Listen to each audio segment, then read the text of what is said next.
So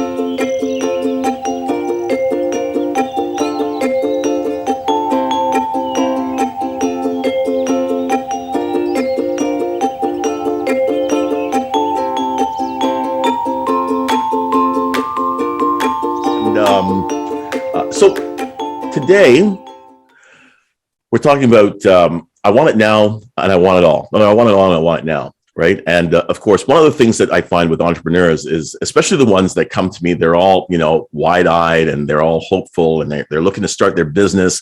And I don't know if anybody's ever come to you to say, I want to start a business and I want to start my business in this, or I want to expand my business and I want it to go here.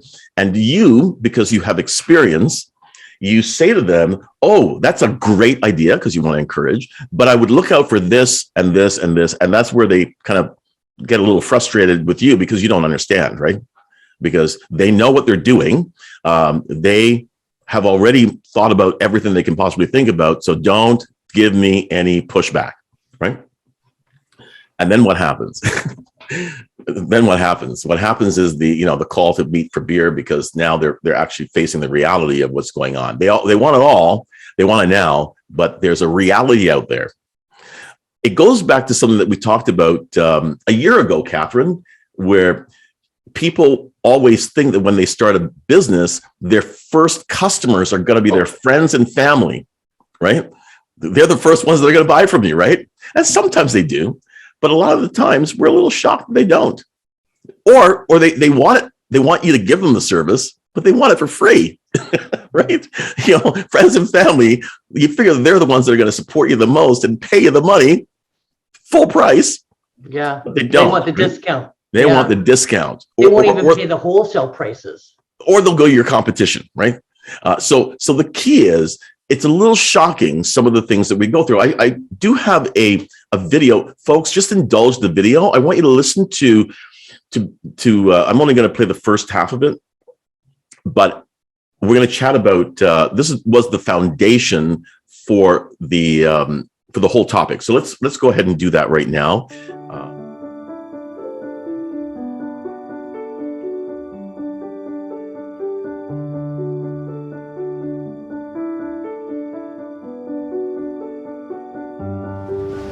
I have an insatiable desire to do something big, and I know I can't do that if I'm an employee.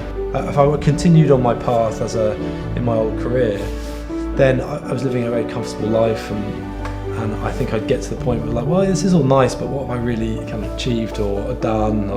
And you always knew there was more in me. I had basically the option of buying a home or setting up a business, and perhaps to a small amount of concern by my wife, I decided that the business was the way forward. You fall down, you get up, you fall down, you get up, and you're still still happy about things basically, right? You're exploring and stuff like that. Yeah, it's definitely a roller coaster, as anyone I'm sure knows in business. It's, one day could be amazing. You come in the next day and it's a right bum. I started a business at 21, straight out of university. Over the course of 3 years, raised $1 million, went on 2 accelerator programs, sort of went through the whole roller coaster. And when we eventually sold it off / shut it down, I myself had quite severe panic attacks, anxiety.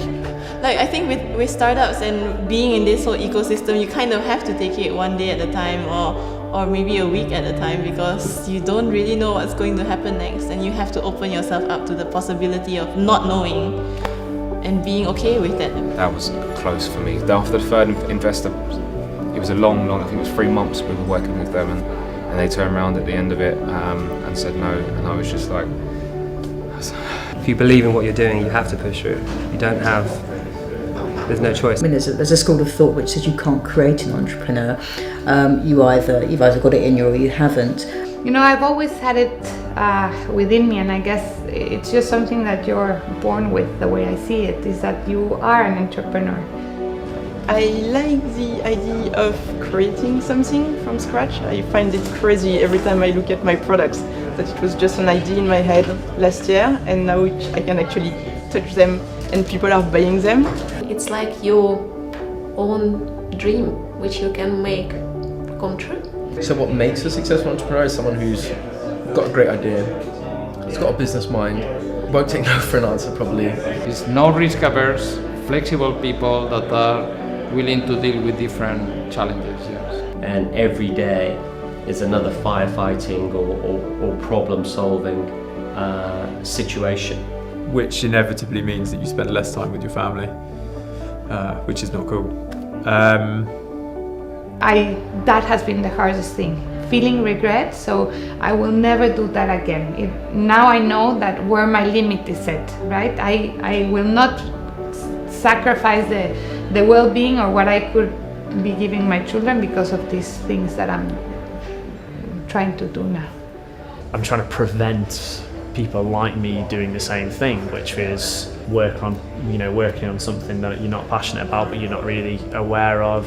Not taking care of your sort of mental health and well-being, burning yourself out by just working ridiculous hours. Like I don't want people to do that, but it's very easy to fall into those traps, and it's something that I did. People get depressed, anxious, severely stressed. Don't want anyone else to go through that, really. You just remind yourself why you're doing this and realize the journey you've taken, and it's just looking back on that is pretty fulfilling. I genuinely believe that most entrepreneurs are doing it with goodwill. They are not cynical, manipulative, money grabbers. It's not about that. It's about changing the world and doing something that is intellectually, socially rewarding. I do believe that this time I have everything that it takes to make this one successful. This time. Yeah. So, so what are your thoughts on anything in that actually kind of speak to you? Go, Jenya.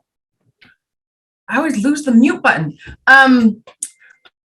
It was at the end where the last girl was talking about how she would never go back and do things the way she'd done them before because the cost was too high for her family, which speaks to me because that's what I create. That's what I help entrepreneurs create, is that foundation of understanding what's important to them and what they're willing to sacrifice and what they're not willing to sacrifice through their core values, and really understanding their big why and then what's actually important to them to make sure that there's the balance. So that really spoke to me because that's my why. It's I don't want people to sacrifice to the point where they have regrets about the business that they built, and starting with the right foundation makes the biggest difference. So that really resonated with me. Right. How many people remember? Go ahead, Sita. Sorry, me was two things. One lady mentioned about the possibility of not knowing and being okay with it. I think that's just, of course, with business, but also in life, right?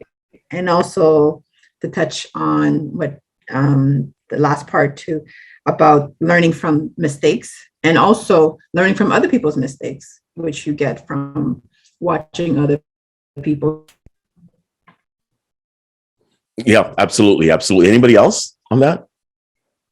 Anybody remember back to the 90s, 80s and 90s? When did that movie Wall Street come out? Remember that? A blue horseshoe loves Anacon steel. That's the only line I remember from it. But the thing is that back in those days, in the tech boom, the idea of working night and day and just being available night and day and demanding of your employees that they're going to work through their lunch, they're going to stay late, they're not going to get overtime. That was standard, right? It's almost like we came through that, and a lot of people got divorced. A lot of kids don't talk to their parents. They lost their relationships. They lost their mental health, and now we've come out of the other side, and now we still have a little bit of that because we still have it in us that we need to constantly throw more hours at your business, But there are people out there now, coaches, et cetera, that are teaching us, no. You have to be smarter about the way that you're doing business, because it's shocking that working 24/7 doesn't get you to the goal faster, right? You have to think about what you're doing and make a smarter plan. What are your thoughts on that?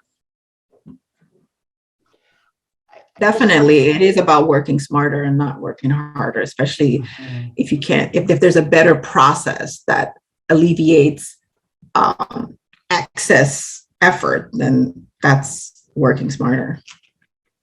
I think too, though, that if you look back at the 80s, that was something of a generational thing. That was what they labeled the me generation, and everything was about, it was person centric, and it was only, it didn't matter what else happened as long as you got ahead.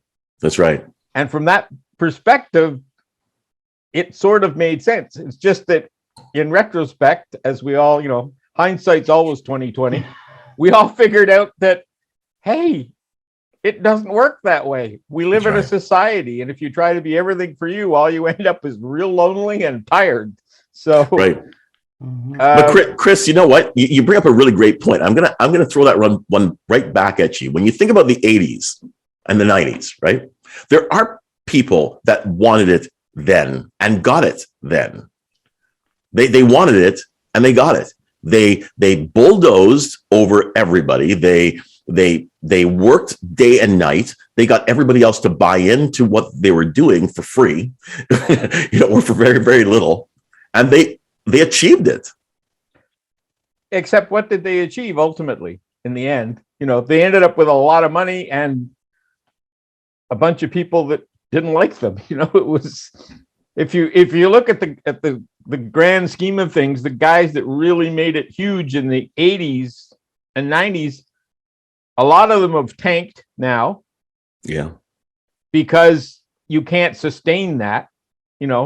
It's like in our business, we do 90-day runs because you can go hard for 3 months and then you collapse, Yeah. So it's like you can't sustain that. But on top of that, it's no fun. I think that's the king. People figured out, yeah, I got all this money, but I'm not happy and I'm not having fun. Right. So why not take, 2/3 of the money and have fun? To me, that makes perfect sense. Now, Absolutely. maybe that's come with age. I find I'm much less stressed about things that would have really got me upset previously. And I say, absolutely. I like what the guy had said in the video about like how he believes not all like entrepreneurs are like out to just focus on money, and how it really is about purpose and being impactful. And those are the ones that like doing something that impacts the world in a positive way. And those are the ones that like leave a lasting great impression in the long run. and I think you see that too in some of the new startups. I mean, if you look at the companies that are starting up and really starting to take off, a lot of them have an almost, philanthropic bend to them. Yeah, they want to make money, because if you don't make money, the company doesn't exist. I mean, it's a pretty simple law, no money, it don't work. That's right. But they all tend to have, particularly from, if you look at this whole great resignation thing, it's the one thing that COVID has done, I think, is it's caused a lot of people to reevaluate their priorities. Right. And, they're looking at this thing going, do I really want to keep doing that? And then they discover that they don't have to. And all of a sudden the light bulb goes on and goes, well, heck, why am I doing this? I can do this. And yeah, maybe I'm not making gazillion dollars, but I'm certainly comfortable. Yeah. Catherine, you were going to say? I was just going to say, I think the big difference is that, just like Chris has been saying, that it's not dog eat dog. You don't have to step on anybody or knock anybody out. That we can have multiple people, like in our network, that are the same business type of business, product, service, or very similar.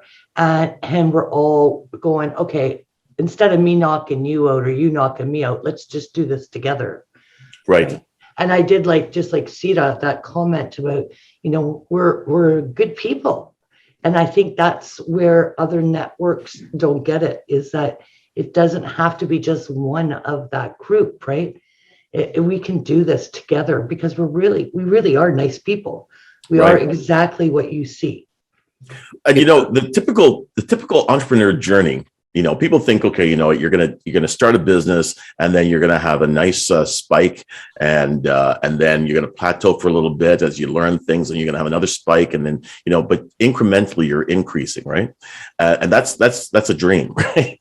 Because the typical entrepreneur journey is you're gonna start something, and then comes the hit of reality, and then you learn a few things, you retrain or whatever it is, and then you kind of grow a little bit, and then the people who are jealous of what you're doing, for some reason your success threatens them, they come at you, and then you're down. There's all kinds of things, and then you have to face yourself. You're up against a challenge that tests everything that you think about yourself, right? And then you have to push through that, and the next thing, and the next thing. It's a difficult journey, right? But how do you, now knowing what you know, I'm thinking about some of our new folks like Dave here. I'm going to pick on you, Dave. So knowing what you know now, right? What do you wish that you knew when you first started your business? Oh, geez, that's a good question. I guess to what you were saying, I really thought it was we're going to start here, jump up. Okay, then we'll learn everything, and we'll just keep growing. Well, it really didn't work that way. And then I guess kind of to echo something that you said way at the beginning was thinking, well, all the friends and family and everyone else that I know is going to come in here, and I'm going to have all of their business, and we'll just grow from there. Well, some of those expectations may have been a little bit out of line. I wish I would have. I wish I would have listened when someone told me that way back when. So that's probably the biggest learning experience that I've had. Yeah, cool. All right. Okay.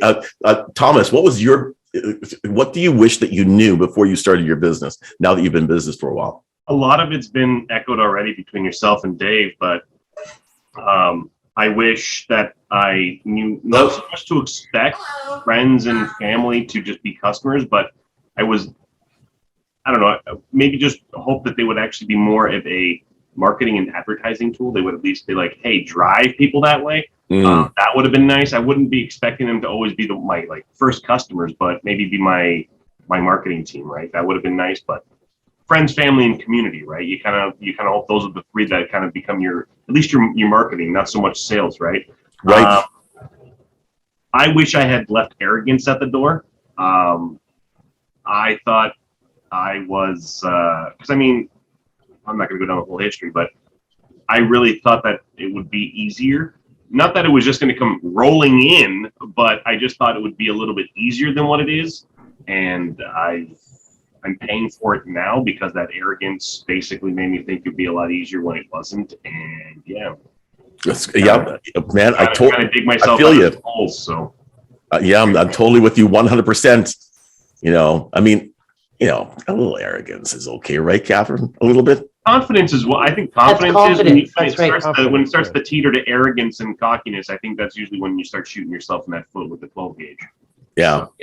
I remember when I started my first business at 21, really, being out there actually knocking on doors and stuff, I was probably one of the most confident,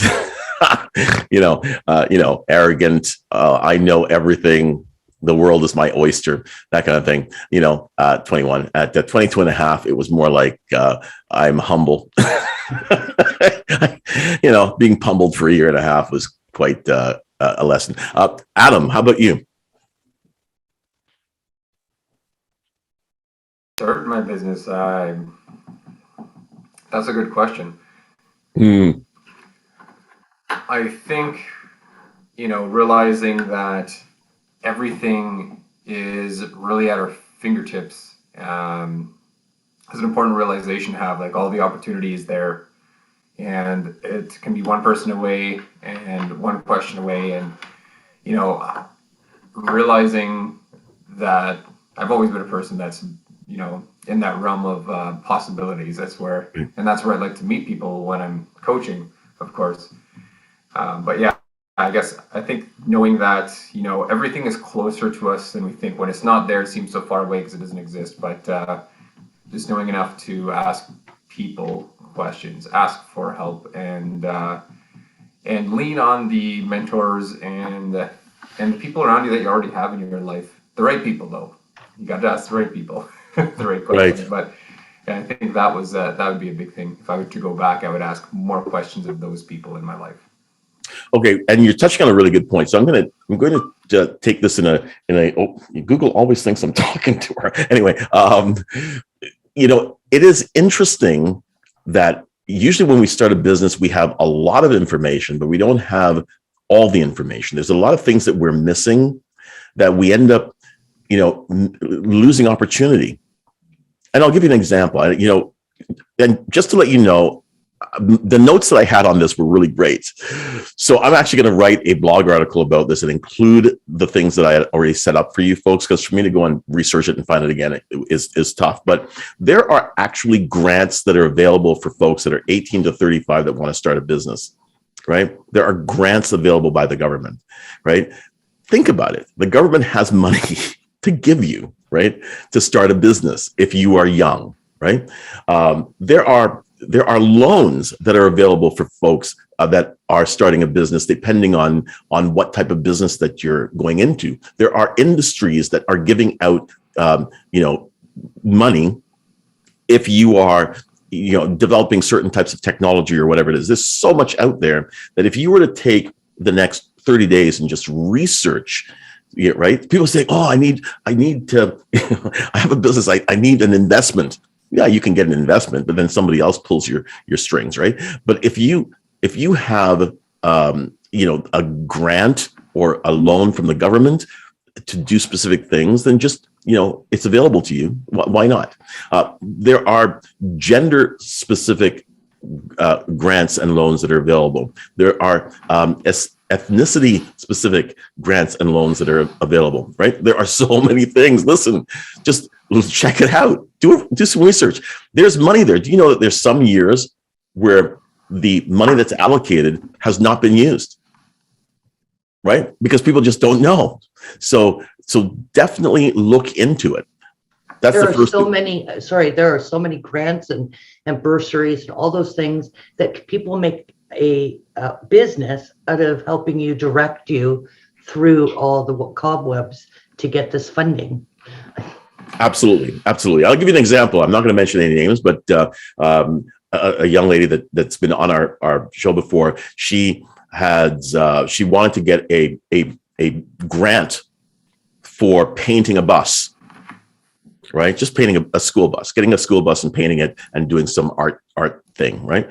Then she hired a lady who actually put that grant package together and then got the bus. Got the grant, right? And you just think about it, to paint a bus. So the government must have seen that there was some cultural value in that and decided, okay, we're going to give the money. And she got the money and she actually did the work of painting up the bus. So, it's a very, very easy search. But you have to actually know that that's something that you can do, is to actually search and find out loans and grants.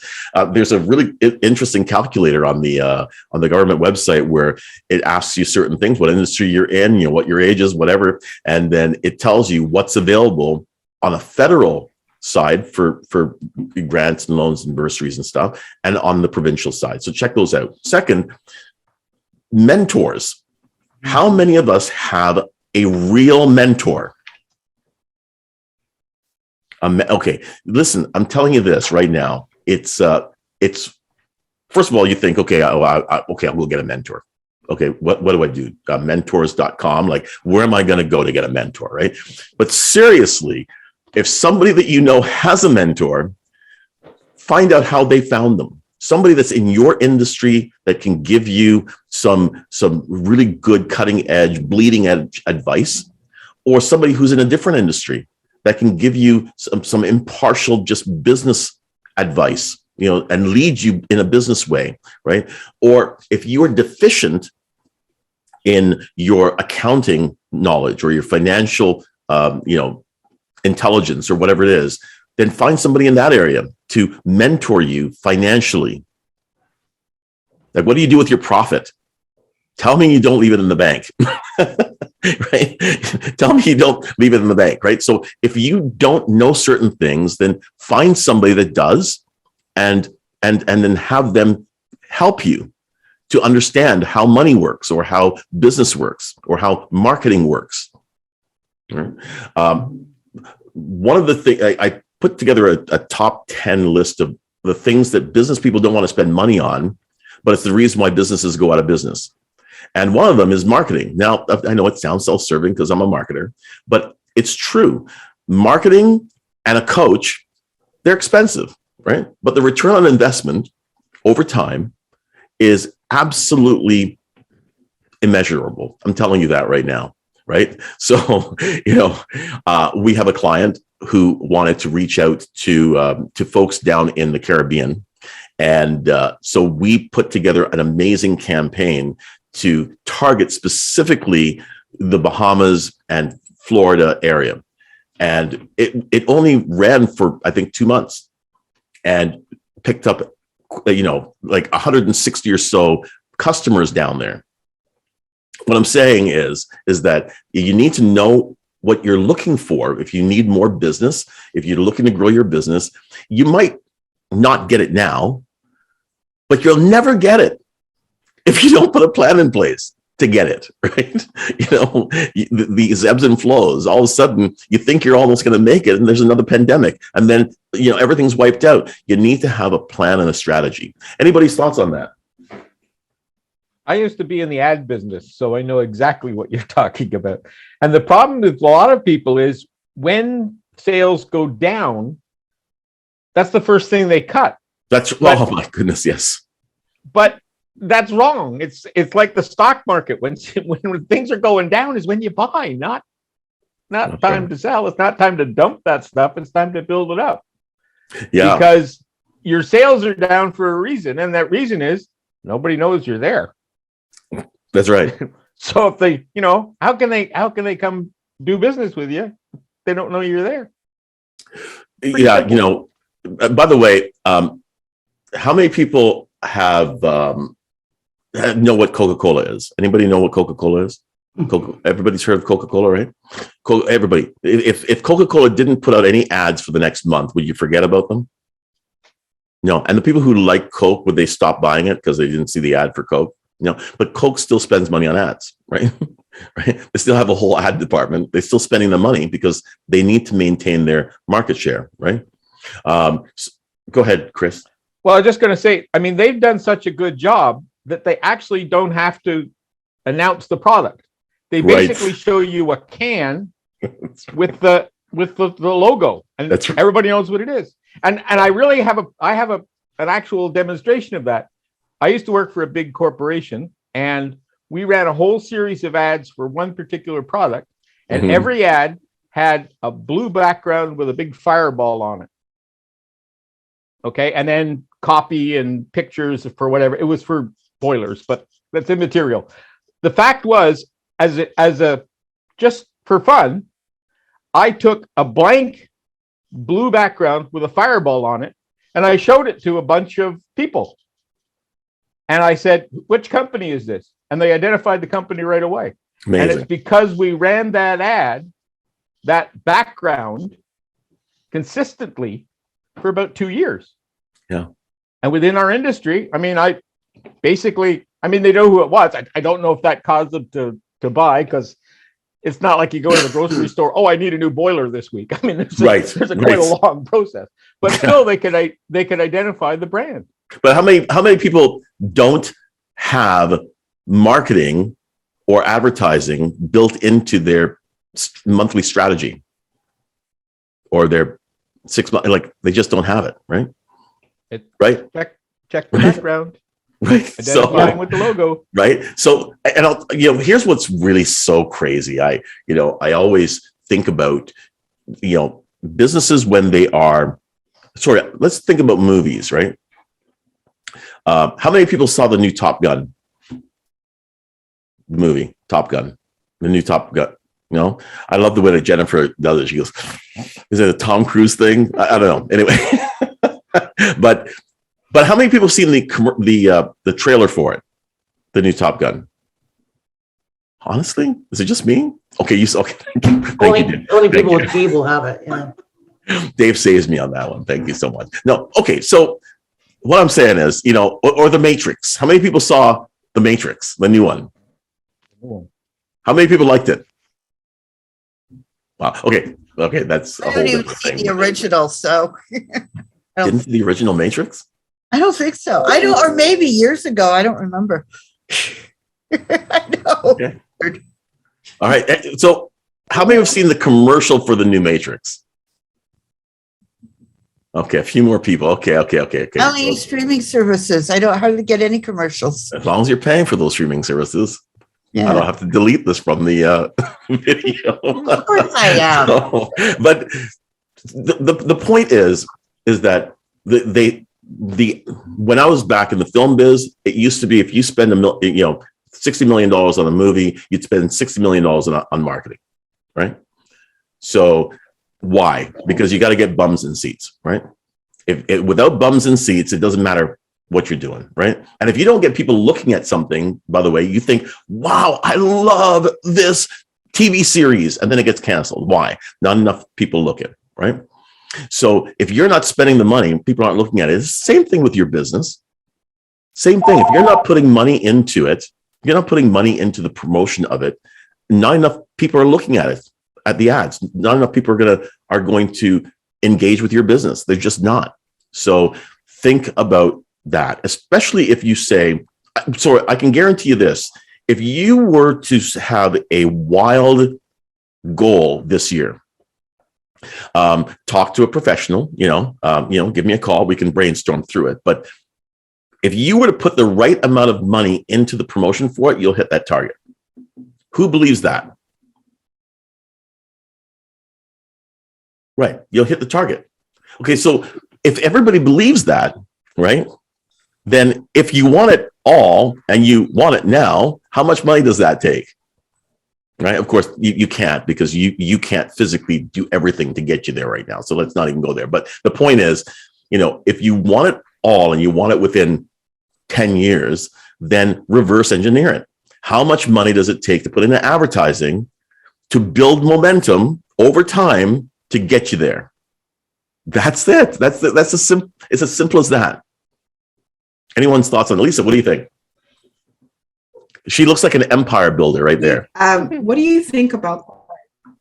Oh, hey, let's get Lisa first, and then you, Sita. Sorry, I probably said Lisa sounding like Sita. Sorry, go ahead, Lisa. Okay, no, I do agree with you 100%. I'm fortunate to be part of a franchise, so a lot of my marketing is done for me.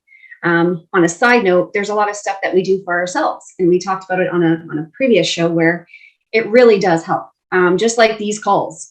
This is marketing. This is advertising. Like, look how many calls I'm making in an hour. So with that being said, right. Without these kind of creative ways, it makes it very difficult, because especially with me, no one knows who InExpress is. Nobody. I mean, very far and few between. The second I say, oh, I deal with Campower Pure Later. Oh, I know who that is. Yeah. What can I, how can I, it's a much different conversation. So if I don't get that name out there and build this name and get people knowing what InExpress is, I'm not going to get to where I need to be or I want to be. And that's huge to me. So yeah, you got to get it out there, right? Sita, go ahead.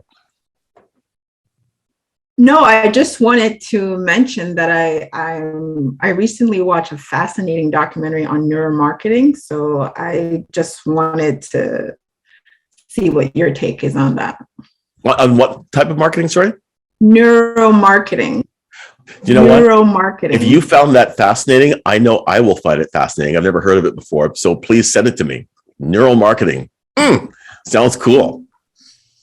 I'm an infomaniac, right? Anything to do with marketing information, I'm all over it. So just send it to me, and I'll even do. Because I'm saying that because obviously the bigger companies and bigger, brands the most likely they use neuromarketing, which is at the subconscious level where you don't even have to think about it. You just be like, oh, I'm hungry, or oh, I thirsty, or I know where to go. I know what's my like go-to point whenever I have like a simple emotion, so to speak. Yeah. You know. Do you know what we might do is during the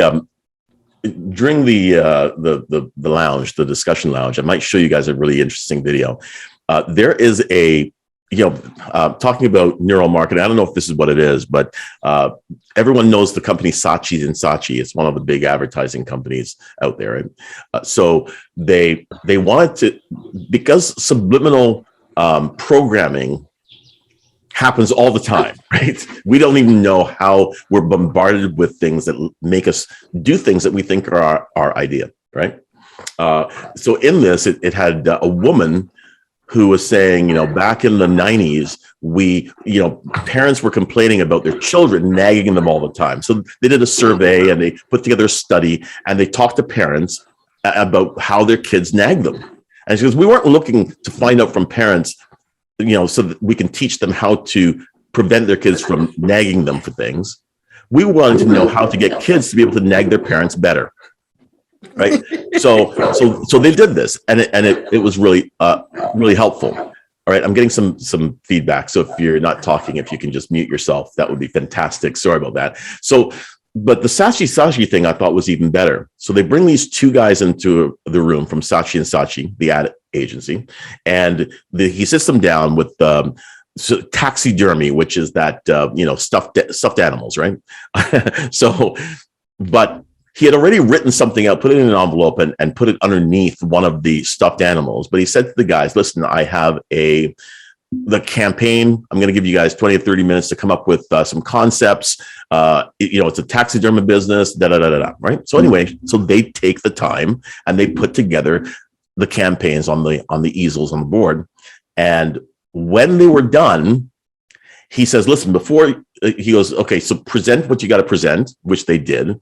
And then after they were finished presenting their concept, he said, let's take a look at the envelope. And in the envelope was exactly what they put down. And he was saying, how did you do that? And the guy said, listen, we planned this from the time that you left your hotel room, that different things that were going to be around you, your mind picked up and gave you all the things that you just put together into the campaign. And then it showed us everything that he saw, everything. It was staged and orchestrated exactly to catch their attention at specific times so they can put together the concept. So I think about this on my way to the mall, that I'm going to the mall to pick up sneakers, right? Because I'm a sneaker kind of guy. But they're programming me for ice cream. I don't know, like whatever. They're programming me to buy something else. And I get to the mall and I think I have a brilliant idea. I think I'm going to go and I'm going to buy this or that or the other. It's not my idea. They program me by everything they set on my path to that mall to buy certain things. Now, who here has been to Disney World in Florida? Okay. Do you remember that long drive that you take to get to the parking? That long, right? That is perfectly set up with things to program you to spend money. All right. So there's all kinds, this kind of programming that's on a higher level. Of course, if you really want to spend all that kind of money, then definitely spend the money on that. But for smaller businesses, you probably wouldn't be able to. Go ahead, Catherine.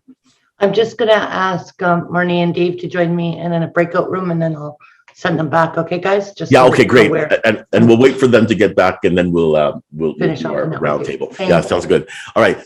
So, but for businesses that are tiny, small businesses like this great city, I consider us a small business. I think most of us here have a small business or a solopreneur business, even if you were in a network marketing business. Lisa, I know you think you're a huge business, but you're a small business. So, but for all of us, how do you? I'm going to go around the room. I'm going to ask Sita. 5 years from now, what's going on with you and your business? I definitely want to, I guess personally, affect in a positive way. So through referrals and whatnot, I want to grow, but I want to make sure that I am impacting in a positive way. So continuing that perspective for me is important. All right, Jennifer, what's going on with you in 5 years? I will have impacted tens of thousands of entrepreneurs to build the foundation for their business based on their core values. I will have a team of 8 to 10 people working with and for me, and I will be speaking probably 3 to 4 times a year at major events and summits. Come on. How many people just got goosebumps? That's awesome. Okay. Who's next on my screen? Ivan. Oh, no, that's me. Roshan. What's going on with you, man? You're on mute too, Roshan. Yeah, I can see in 5 years, I can see I'm a more recognized promotional business printer in the city. People are gonna know who Fast Prints is. I want to have at least 5 or 6 employees. I want to do some hiring. And I have so far I have the best equipment. I invest in good equipment, and it's for the future. Like, I'm not investing in older stuff. I'm investing in newer technology, which would give me that edge. Awesome. Okay, Maggie. Unmute. I think it's mine. Might be mine that's giving the feedback. I don't know.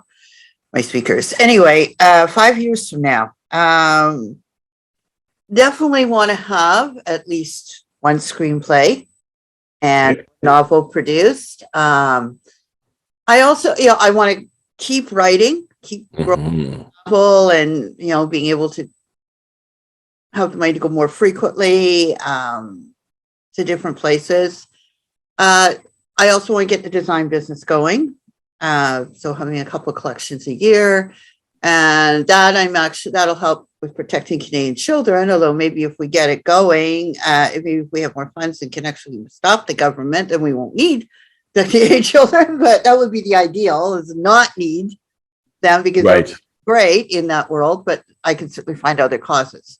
But I have other business ideas. Now, I call my sort of main company, even though I never really use it, Dimerance. Right. Dimerance is sort of the umbrella company, like umbrella name for several different offshoots, the writing, the design, and I've got a couple other design ideas, and plus I want my boat. I want to be producing. Come on, I was waiting for you to say that. Maggie, come on. That's a big one too. In fact, I would have the boat. If I had the money for a boat, I would be doing it or be setting it up for the spring. But I don't. Yeah, and by the way, everybody else lined up behind me. I'm the first person on that boat when Maggie gets it. So So don't everybody start buying her presents. Furniture on if you want. Yeah, of course. I'll supply you with all your cups. No? Right. All right, Lisa. Well, I know you think I'm this big company, but I am one of 410 franchises. So I am still a very small base company. Each franchise has to find their own clients and manage it accordingly. I do have a great team behind me, which is great. That helps me, like with IT and stuff like that. But aside from that, like 5 years, I want to have my own team. I want to pick my employees. I want to have that team, and I want the world to know about Express. So that's my goal. I want to pick up the phone and be like, I'm from an Express, and they know it's just like FedEx, UPS, Pure Later, and all the above. So that's my goal, and I'm sticking to it. I love it. That's fantastic. Stephanie. Hi. First of all, I would like to have a team of people working for and with me in terms of coaching and yoga. A community of thousands or tens of thousands of people, and I would like to be doing global retreats. Nice. I'd like to be doing global retreats too on a cruise ship every year. This great city on this great ship, huh? thisgreatship.com will be there. All right, Chris. I'd like to work myself out of business, actually. Because I am of an age where in 5 years, I'd like to take it a little more easy. I really love to have a team around me. So that helps my vision, but it also gets me to the point where we can help more people. I just want to get out there and, I mean, so many people get their rights trampled on, and we have a solution, and I just got to get out there and promote it. But yeah, ideally, I would get to the point where I would work myself out of a job, because I would have a great residual income from my business, and then I would work when I felt like it, as opposed to man. You know, that I think that's everyone's ultimate dream, right? Goal. Imagine if in 5 years, Adam, that you've worked yourself out of business. You've got such a great residual income. That's it. All right, Adam, you're up next. Well, in 5 years, I'll be free. I think that in 5 years, I'll still be doing one-on-one coaching, because I love doing that. I'll be doing group coaching as well. At that point, I'll be probably in the process of creating a holistic health platform that's based in an app, because I see that as one way that I could impact more people around the world.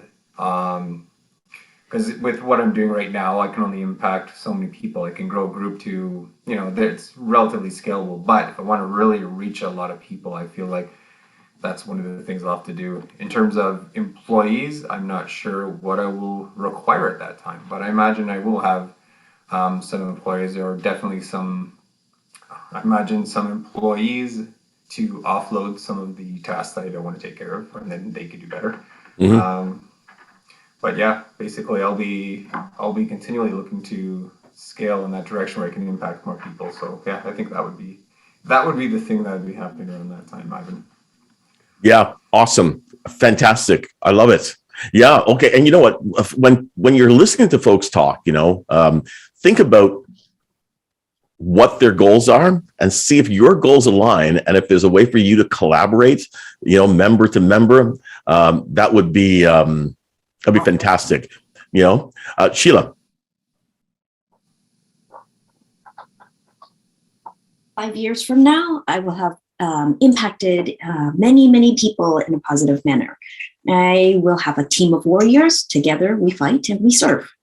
A community of thousands who enjoy health and wellness and enjoy freedom from debt. And I will be a requested teacher. Cool. Nice, Sheila. Okay. Nathan. I don't know.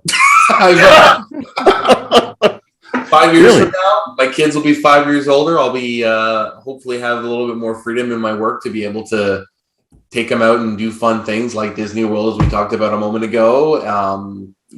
More clients, more business, have the freedom to sort of not necessarily be in overdrive every single second of every single day, but maybe sort of have the flexibility to kind of, like Chris was saying, be more able to work because I want to, not because I necessarily have to every single day. Right. Awesome. Okay. Frida. Well, I already have a team of about 29 people. Nice. So I'm trying to, I would like to see that more than double in 5 years. I would like to be in a position where I'm mortgage free and debt free. And that would be great. What else would I would like to have impacted and helped as many people as I possibly can also experience the experiences that I've experienced up to this point and going forward. I was just promoted last week to the next position in my company. So that's exciting. I've injured my wrist. So my house cleaning is I'm thankful that this week we only have the one client, and we'll work on that together. Yeah. Awesome, Frida. And Frida, you and Sheila should talk. Because Sheila talks about helping folks to get rid of mortgages and debt faster. So definitely go ahead. Yuri, you're up. If anything, don't get rid of the mortgage because you're actually paying less in interest than the inflation rate. So it's better to take out as much as you can and invest. But anyway, that's beside the financial literacy. Yes. I know. I feel you. Well, actually, it's funny. I read Elon Musk's quote, or Facebook, whatever. It's Elon Musk or someone else, but he says if you have $17 to pay or $9.99, whatever, to pay Netflix, and you're not buying their stock, you're the one to blame for bad investments. There you go. So you're better off to invest than watch the Netflix. But anyway, my goal is to attract more than 50 plus agents to my company, and that will allow me to have a residual income. And I want to create a course to help those agents and basically serve as a liaison kind of thing, and between them, and educate them, and educate how to deal with the customers, how to again attract other agents to our company, and at that point I can retire. Love it. Nice, Yuri. Building a real estate empire. It's not an empire. Working for the little guy to drive down the price of housing. Thank you so much, Yuri. Catherine, you're next. In 5 years, I see myself being admin for my business from a beach. All right. I With love a it. Margarita, sorry. All right. Sitting on a boat. Look, Dave is smiling, it's good to see. All right, Dave, you're up. 5 years, where are you? Oh, 5 years.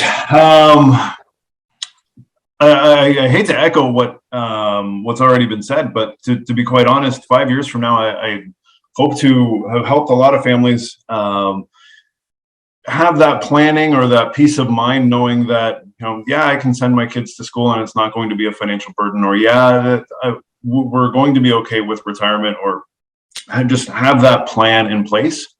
Obviously have grown my business to a point where, kind of like what Nathan said, I'm working because I want to help these people, because I have, it's my business, but I have the time to do it, rather than, just spending all day, every day, whether it's research or sitting across from a client, to be able to kind of step back a little bit from that. Right now, it's obviously growth mode and just get as many people on the books as we can.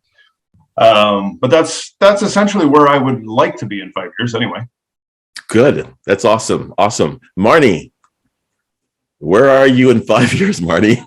Hi, in 5 years, I would like to be totally, of course, retired, financially free. And I've always had the dream that I would love to go to another country and help like, how do we put it? Like help with a school or something, and be able to experience being there and helping, because I just love helping people, and I realize how lucky we are compared to a lot of countries. Mm-hmm. I have a friend who lives in some place in Africa, and I met him personally online many years ago. And right around the time his mom died, and I became his second mom. And I would love to meet him and help his country. Awesome. Awesome. Very, very good. Nice. And nice meeting you, Marnie. Thomas, you there? Hey, yeah, just on the road. I'm not sure how well you guys can hear me. So quite well. All right, perfect. So in 5 years,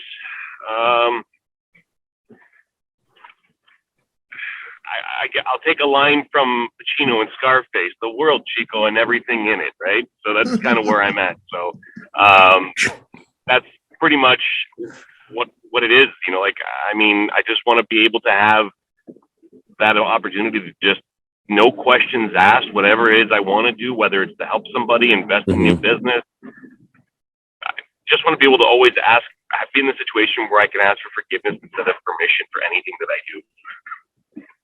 Good for you. Wow. What a rebel. Okay. All right. Teresa, are you there? Yes, I am. All right, Teresa, where are you in 5 years? So ideally in 5 years, I would like to be just kind of leading the business, not working in or on the business, but just kind of the outskirts of where I'm able to go around, visit my customers, my clients, and just kind of visit with them, figure what they need and how to best help them. But my team and crew are all able to kind of fix it. So once I go and I get the information, I hand it off, they do it all. And I just, I just travel around and chat with people. I love it.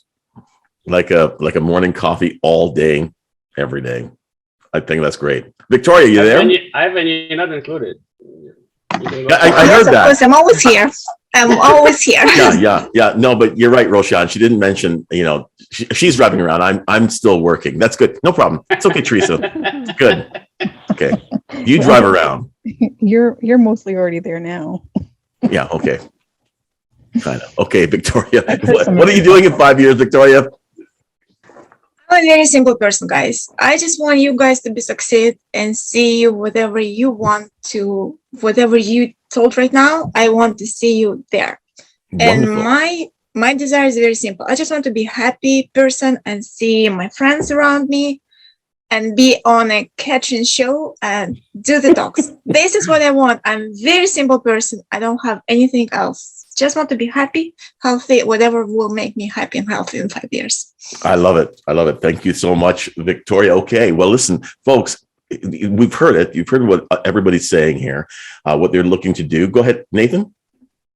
I just want to say, I think Victoria was the first person in that group to say that they want to be happy. Right. Mm-hmm. I was going to say that. Incredibly underrated. I'm sorry, but that I know we got a timeline here, but I just thought that was interesting because not a thing, and myself included, I'm not trying to say I'm better than anybody else, but the fact that none of us actually said we want to be happy. So whether that be traveling, whether you love your business, whether you love having somebody else run your business for you, whether that be spending time with family, whatever financial goals you have, not a single one of us said, I want to be happy. Okay, so you're leading me right to the final point that I was going to make on this whole. Wait. I forgot something. Sheila, Happy New Year.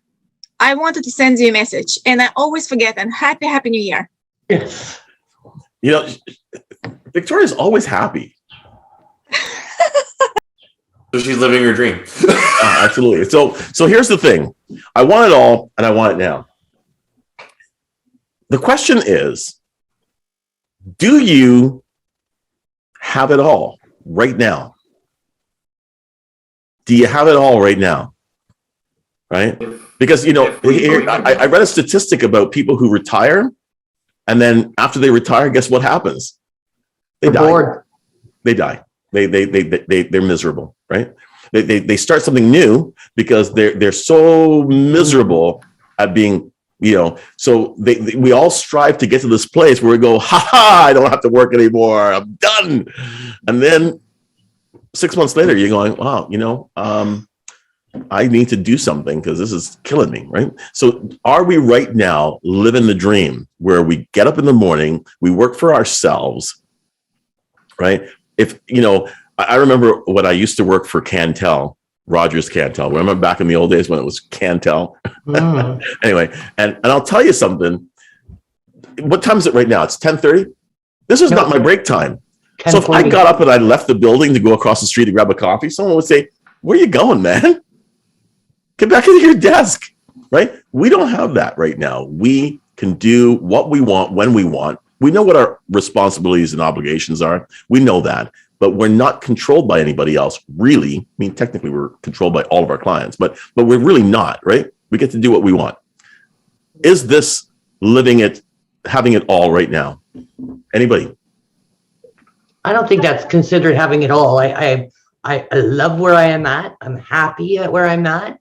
But I know there's always more out there, right? And that's what keeps me coming in to the office so that I can get more. I think everybody's all is different too, right? Like, I mean, some people are driven by the goal. Some people are driven by the process. If you're driven by the process, I'd say you're probably more likely to say you're like living your dream now. But if you're driven by a goal, then to me, that's something that is a future thing that will be the dream that you'll be. That's beautiful. That's really nicely said. Okay, you know what? I want everybody else to continue to think on that. We're going to jump into the lounge in a second. I'm just going to close off by repeating the the announcements. Okay, folks, if you want to stick around for the lounge, we can continue the conversation, and then we'll get into some referring back and forth. Marnie, don't forget your email address for me, please.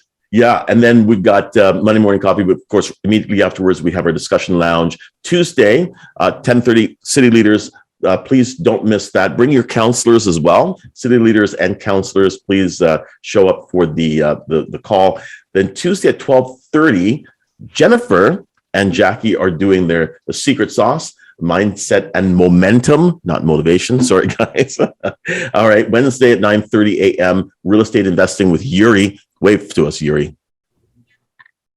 All right. There you go. Then Wednesday at 6 p.m., Stephanie Farrell will be presenting Willpower, Restriction and Shame, the truth about cravings. You know, I'm craving for the rest of Star Trek Discovery. Anyway, then Thursday morning, Catherine's got Tech Talk. And then, of course, the control panel training for members right afterwards at 11 o'clock until noon. And then Thursday at 12:30 p.m. until 2 p.m., we have the Women's Business Network meeting. Okay, folks? So thank you all very much. This was a good discussion. I really enjoy hearing about goals and motivation and wanting it all. All right? Thanks, everybody. Thanks to our new visitors. Thanks. Chat.